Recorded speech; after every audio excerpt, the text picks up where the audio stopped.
the point I'm trying to make is that the main character is trying to find the secret um, to become the Dragon Warrior, and the secret is the Dragon Scroll, and that will give him the tips and the key to limitless power and becoming the Dragon Warrior. So I will come back to this later.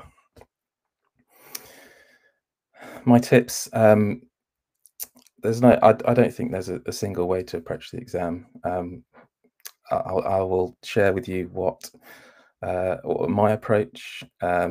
It may work for you. It may not. It's not the only way to do it. It's just my thoughts and feelings about the exam. So I'll start with a revision. I know a lot of you will be kind of within 2 weeks of the exam, so it may not be as relevant to you, but hopefully there'll be people who can take something from that as well. Plus, don't forget, there's another exam after that one, so hopefully it might be useful for you. And then I'll talk to you about my kind of strategy when you're in the exam. So when I was an ST2, there were senior registrars, and a lot of them said to me, to pass the 2A, you have to read a textbook cover to cover. And I thought, oh God, that's a lot.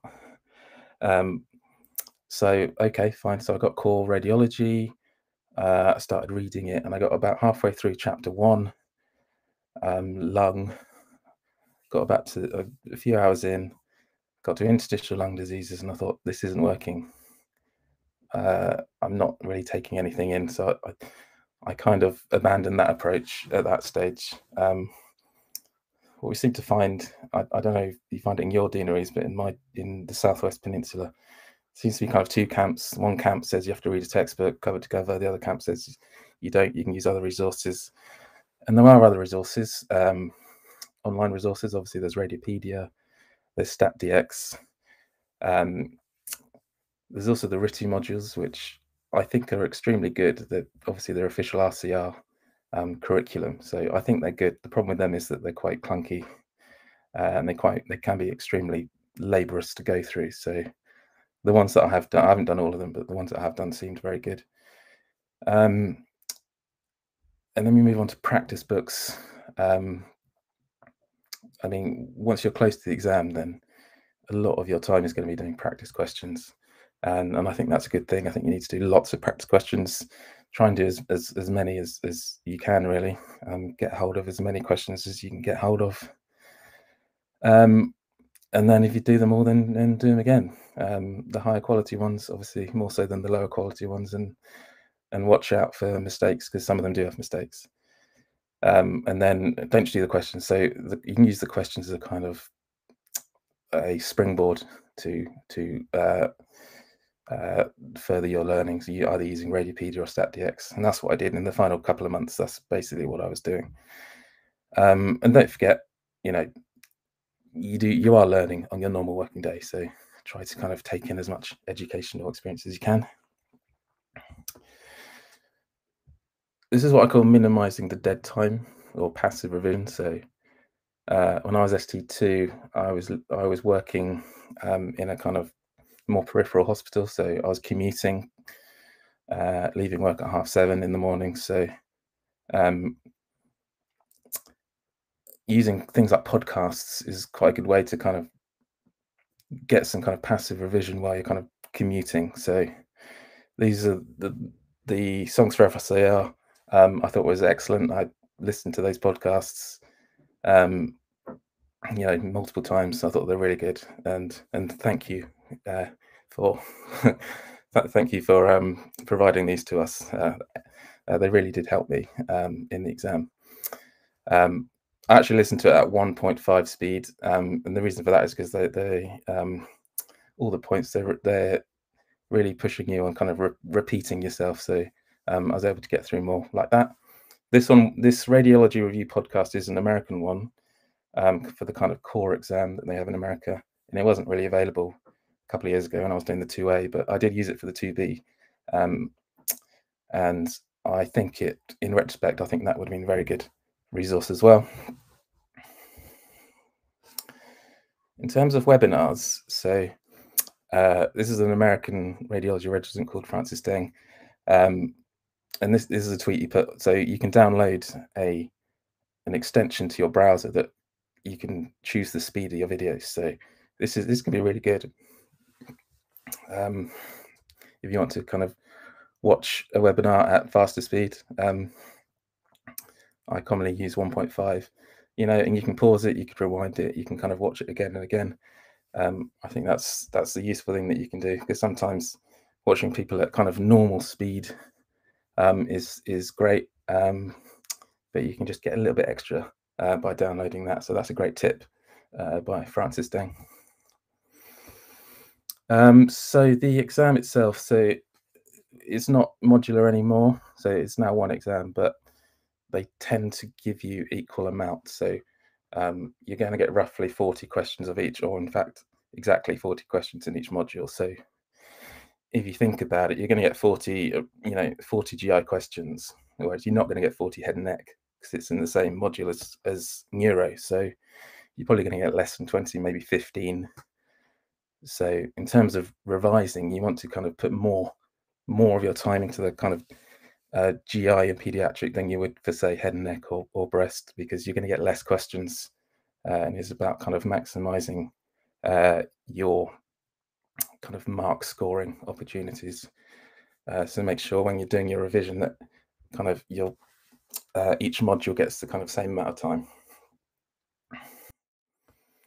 Okay, there was supposed to be a picture here. I don't know if I can draw it. It doesn't matter.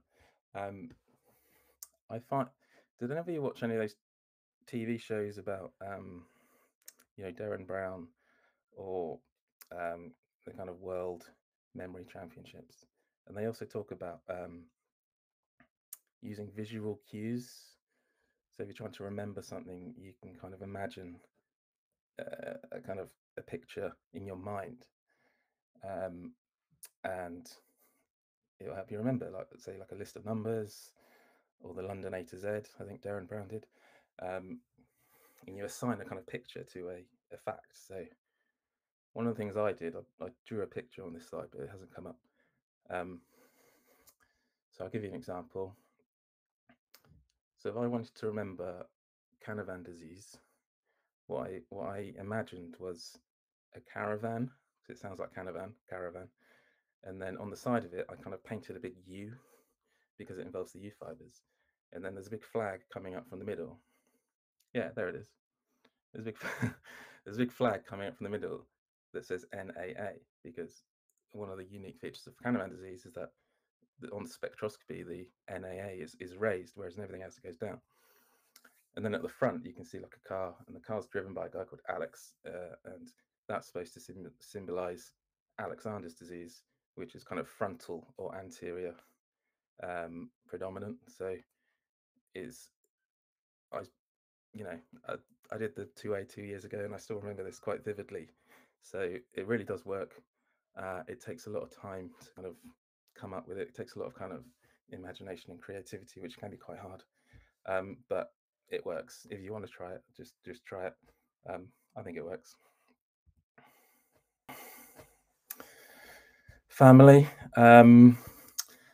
So if you got, some of you will have family. I have 2 children, and it's hard because they need looking after, and you want to revise.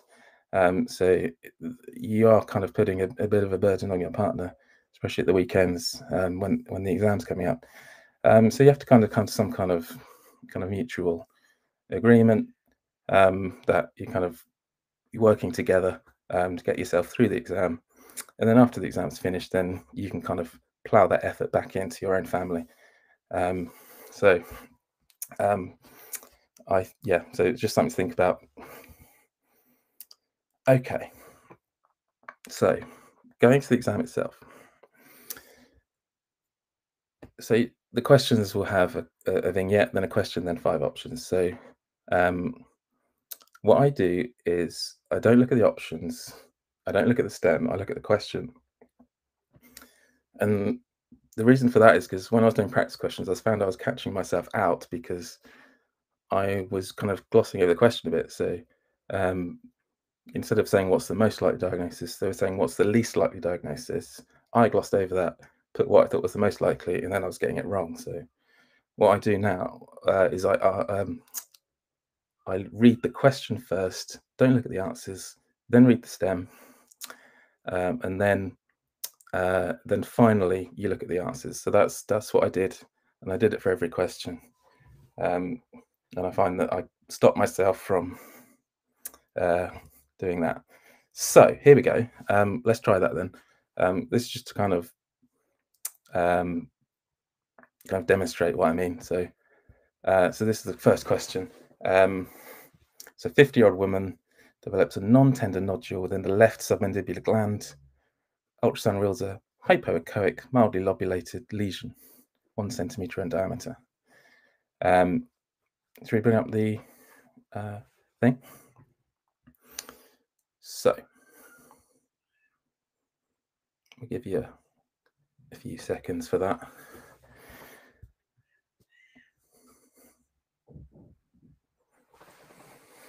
So the 5 options: Warthin's adenoid cystic tumor, intraglandular lymph node, pleomorphic adenoma, and post-inflammatory sialectatic cavity.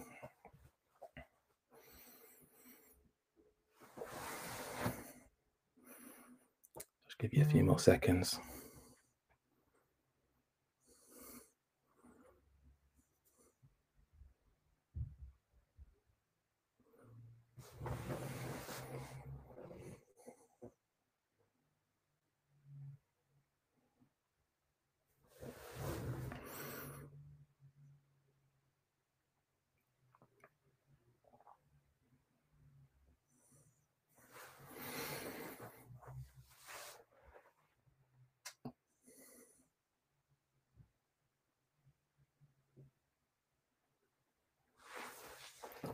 Okay, should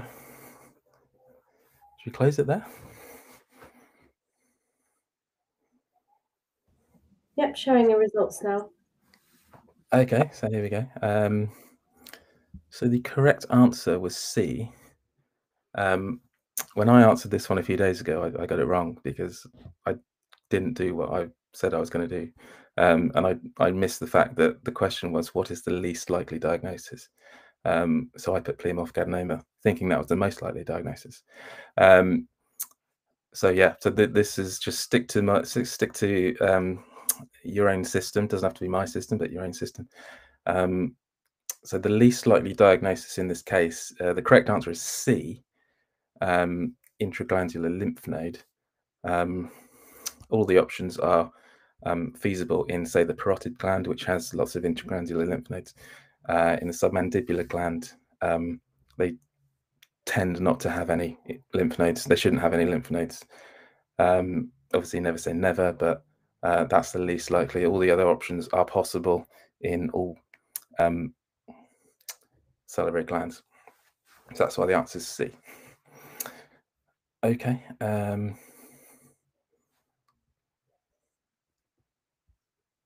Okay, so let's moving on. Time-wise, you got 3 hours per paper, so you've got a minute and a half. So you've got loads of time. Take your time, don't rush. You know, if you do a minute a question, then you've got an hour at the end. So plenty of time to work out any slightly more harder questions. So no need to rush any question. What will they ask? So I got some good advice from Dr. Ben Rock earlier this week. He used to write questions for the 2A. And when they're writing questions, they have kind of local question writers, and then they've got regional and subspecialty question writers, and then they've got the kind of central panels. So there's multiple layers of moderation, and you know, a lot of questions will get they'll get rejected. So what that means is only the best questions get into the exam, and they're really not trying to catch you out. And what he also told me is that the best questions are the ones that you may not know the answer to, but you can work them out from first principles. You know, if you've got some common sense, then you can hopefully work out a lot of questions. He also told me that in head and neck especially, anatomy is key, and I'm sure it is in the other specialties as well. So they can ask you anatomy questions, even though you've already passed your anatomy exam. And it's more of a kind of clinical application of anatomy. So what I tend to find is that they'll put common diagnosis, but they'll put it in slightly more uncommon places. So, for example, they'll give you pleomorphic adenomas, but they won't put them in the parotid gland. They'll either put them in the kind of submandibular gland or the lacrimal gland. So just bear that in mind.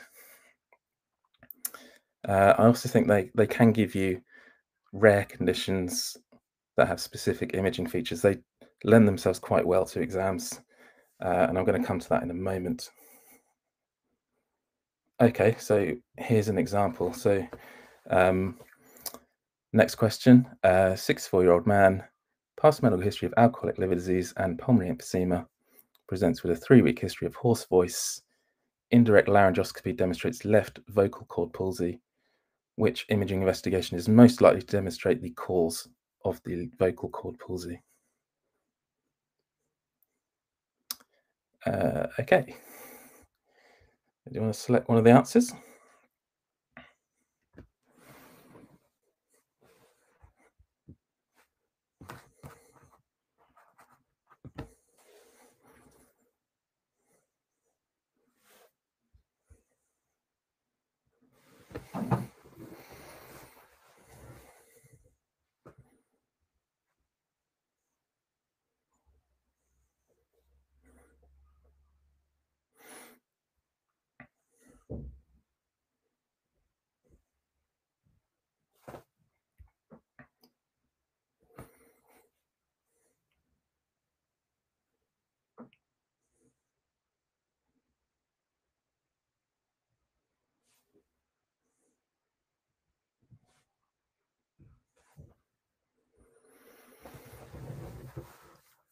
Okay, a few more seconds.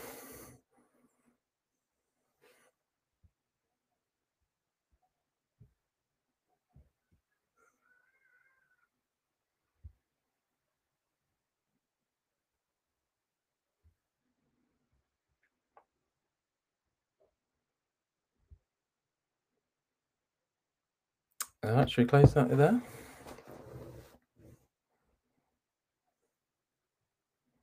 Yep, that's being shared. Okay, yeah, so most of you got that one right. So this is a kind of applied anatomy question. So it's about knowing what causes vocal cord palsy, which nerve it is, vagus nerve, laryngeal nerves, and where they go, and then picking the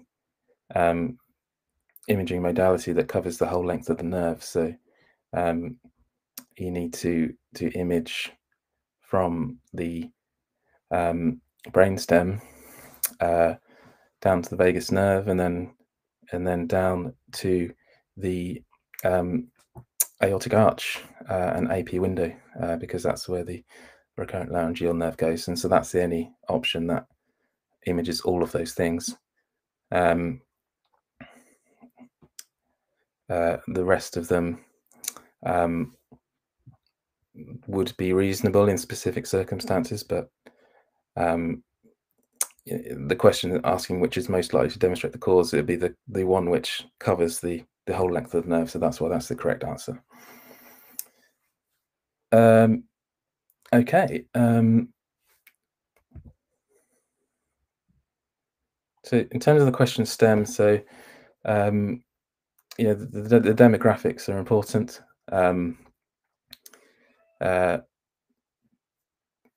Always, or they're not going to try and catch you out. So very important. The length of history is it acute or chronic, essentially. So always think of the history. Other exam results. So you're talking about blood results. You're talking about other test results which can come in useful. So I think we're going to come up with another question.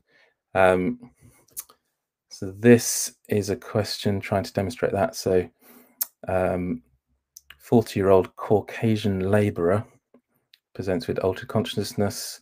Non-enhanced CT reveals a small high attenuation intraaxial lesion, considerable surrounding low attenuation in the adjacent white matter. Clinical improvements with steroids and MRIs performed on T1 imaging. The lesion returns high signal with surrounding low signal intensity. What is the most likely diagnosis? Should we start that one? So I'll give you a few seconds to go for that.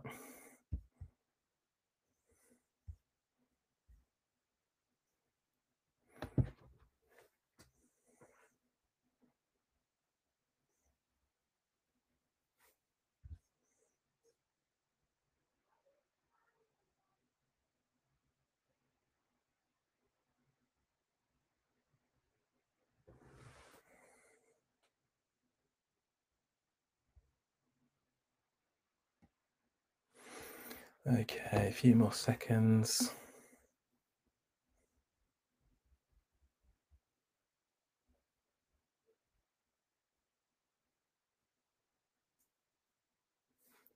Okay, should we end it there?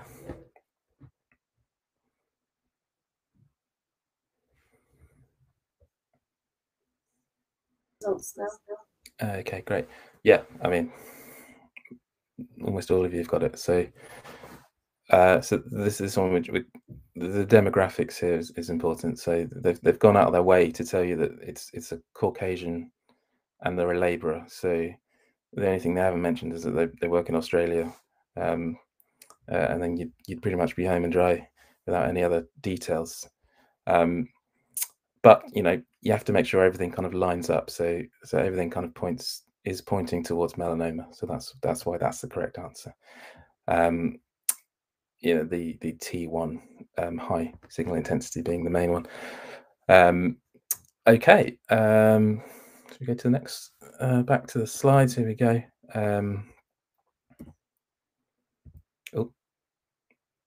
All right. Yeah. So go straight into the next question. 27-year-old man, 1 month history of headache, nausea, and vomiting. I'm kind of gone away from head and neck here, so just to kind of demonstrate a few points. Sorry about that. A bit of neurology. So he's referred to a neurologist, finds raised hematocrit, and request MR. MR shows peripheral left cerebellar hemisphere, part cystic, part solid lesion with enhancing nodule in contact with the Peel surface. What is the most likely diagnosis? Should you open that one?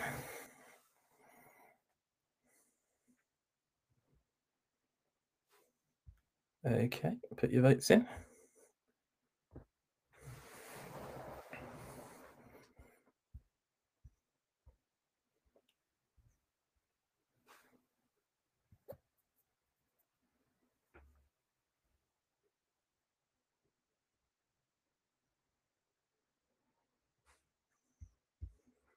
Yeah, okay, look, a few more seconds.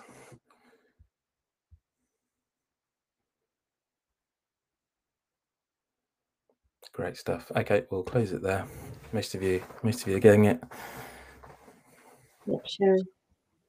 Excellent. So the point of this one is other exam findings. So young adult with a posterior fossa lesion, you're kind of thinking hemangioblastoma, but you haven't really got enough. So it's probably still the most likely, but the killer in this one is the raised hematocrit.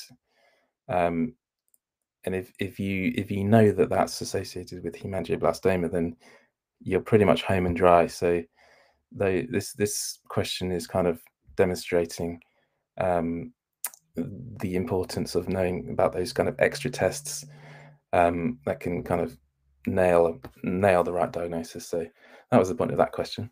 Back to the presentation. Thank you very much. Okay, so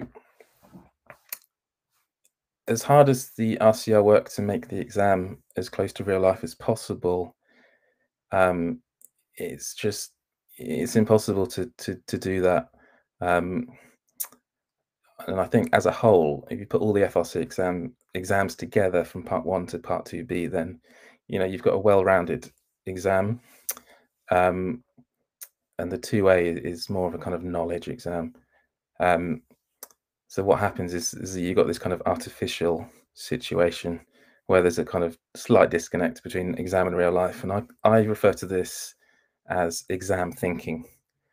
And I'll show you an example in the next question. So here we go. 45-year-old man with a history of recurrent lower respiratory tract infections develops a gradual onset of dyspnea and cough. Chest radiograph shows bilateral chest central consolidation with a basal predominance. High-resolution CT shows patchy ground glass and associated smooth septal thickening with no lymphadenopathy, cardiomegaly, or pleural effusions. What is the most likely diagnosis? Okay, put your options in.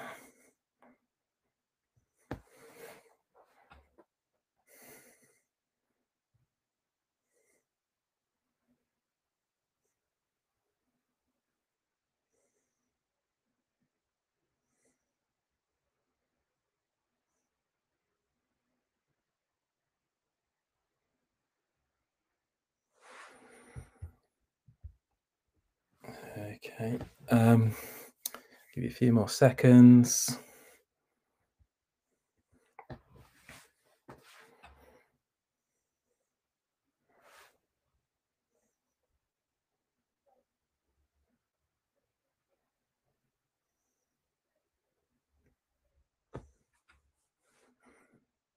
All right, should we close it there?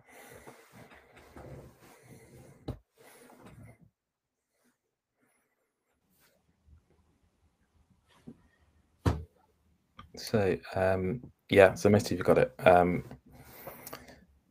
Now, alveolar proteinosis is the correct answer, and I will explain it on the next slide. If you go back to the presentation. So this is what I call exam thinking. So, so they're describing here something called crazy paving, which is associated with alveolar proteinosis, but it's not specific, and there are quite a lot of causes, and there are quite a lot of more common causes than alveolar proteinosis, including bacterial pneumonias, ARDS, pulmonary edema, even. But they've kind of gone out their way to push you away from the other things on this list. So DIP, it's not really the right predominance for that. There's no occupational history. Sarcoidosis is more of a nodular septal thickening with lymphadenopathy, so it's not that. So you're basically between A and D. And they've gone out their way to tell you that there's no pleural effusions or cardiomegaly, so you know that they're trying to tell you that it's probably not pulmonary edema. Having said that, I'll go move on to the next slide. You got to think, what are they really trying to ask? And they're trying to ask, do you know what crazy paving is and that's associated with alveolar proteinosis? Now, in real life, alveolar proteinosis is really rare. It's got an annual incidence about 1 in a million. So I would argue in real life that pulmonary edema is probably still more likely. And so in this case, you kind of, I tend to find in exams that rare things become less rare. And if everything's pointing towards that, that's probably the right answer, despite the fact that there's a way more common condition that in real life will probably be the presenting with uncommon symptoms. So the whole kind of zebra horse thing with the hoofbeats. So, in this case, I think they went out their way to tell you that it was a gradual onset. It's an outpatient setting, and there are no other signs of pulmonary edema. So, as you can see, with the explanation in the middle. So that's why, if everything's pointing towards a really rare phenomenon, that's probably going to be the correct answer. So try and downplay the kind of what we call the base rate phenomenon. Okay, so this one. So on that last question, they're not going to tell you the sign. They're not going to tell you that there's crazy paving. So what they'll do is they'll try and describe it. And sometimes that can seem slightly odd. And this caught me out a few times during practice questions. For example, that they talk about these kind of small fractures at the lateral tibia, and what they're trying to describe is a second fracture that almost all of you will kind of instantly recognize that when you're looking at the picture. But when they're trying to describe it in the written word, sometimes that can kind of pass you by. So just think when you read something and it sounds slightly atypical, just consider that they might be trying to describe some kind of sign. And that's, since I kind of got caught out by that, I tend to kind of pick these up a little bit easier. So try and think about that as well. Okay, so some more general tips. So when I go through it, so I go through question, then STEM, and I don't look at the answers. So at that point, once you've read the STEM, if you have a hunch and then it's there, then you're pretty much confident that that's the right answer. And this is a test of confidence. You have to kind of believe in yourself and put down the answer that you think. There'll be a lot of questions that you don't know. And when I did the exam, there were loads of questions I didn't know. And some of them I had a hunch that I thought it might be, and some of them I didn't know. And that's going to happen commonly. And what you need to do is just start crossing some off, just start excluding some. So try to exclude and get yourself down to a kind of either a 50-50 or a 1 in 3. And then at that point, you can try and see if you can try and work it out. See if you can try and use your common sense to come up with the answer. And if not, once you get to that situation, you just have to kind of take a stab and stick with it. Yeah. And this, I cannot stress this enough. Don't change your answers. When I did the exam, I changed one answer, and I changed it from the right answer to the wrong answer. So, just trust yourself. You've done the hard work. So, once you put that answer down, just believe in yourself. Don't try and question yourself, because you've probably got it right the first time. And yeah, finally, sometimes you just need a bit of luck. I'm sure I got some luck in the exam. I definitely didn't go out of it thinking that I was going to do, really well or as well as I did. So there had to be definitely a sense of luck involved. And sometimes you get lucky and sometimes you don't. And it is just one of those things, unfortunately. But, as they say, as that famous golfer said, the more you practice, the luckier you get. So, keep at it. Okay. This is the penultimate question. I've got one more question in the second section of my talk. So for this one, I just put this one in at the end just to kind of tie everything together. So read the question. What is the most likely diagnosis? Then read the STEM. A 12-year-old girl presents with a painless lump near the angle of the jaw. Ultrasound scan shows a thin-walled unilocular 3-centimeter cyst just posterior to the left submandibular gland and anterior to the sternocleidomastoid muscle. The thyroid and salivary glands appear normal. Okay, do you want to start the poll?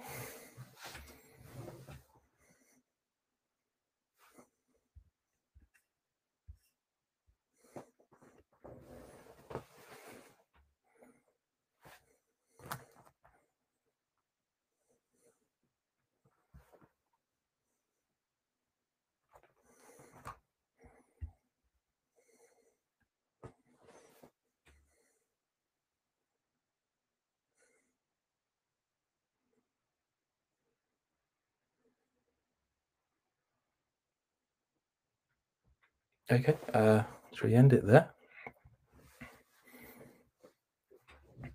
So most of you have got it, you know it. So we've got a child. It's a cyst, and the location is a kind of classic area for a second branchial cleft cyst, which is the correct answer. If you know nothing else about branchial cleft cysts, know that the second is the most common. It's 90 to 95%. So if you're going to guess for that. Why is it not a thyroglossal duct cyst? Well, that's more anterior, so the anatomy is different. It's from the foramen cecum and then towards the hyoid bone, and then descends in the midline, sometimes slightly off midline. So don't be put off if it says it's slightly off the midline when it's below the hyoid. It can be, but it's in the wrong place for this question. Cystic hygromas tend to occur in babies, but not necessarily, and they're also called lymphatic malformations or lymphangiomas as well, and they tend to be in the posterior triangle. First branchial cleft cysts go from the EAC, and they usually around the parotid gland or posterior to the parotid gland. And then third and fourth branchial cleft cysts are really hard to distinguish between each other. Both of them are around the area of the hypopharynx, and the third branchial cleft cyst also goes kind of deep and posterior to the sternocleidomastoid, so it's wrong in this case because it's anterior. And the fourth, not an option, but the fourth is usually around the thigh, from the apex of the piriform sinus to the thyroid. So yeah, most of you got that right. Second branchial cleft cyst. So, in summary, revise smart, minimize your dead time, either using podcasts or webinars. You don't have to use my system, but have a system for reading each question so that you don't miss any cues. Make sure you use all the information, all the demographics, all the tests. Go into exam thinking rare things suddenly become common in the exam, and be confident. If you've got a hunch, go for it. Don't change your answer. And the more practice, the luckier you get. So here we go. Back to the Kung Fu Panda. So what is the secret to the dragon scroll? And any of you who've seen the film will know, but there is no secret ingredient. It's just you. So good luck. I'm sure you'll all do great.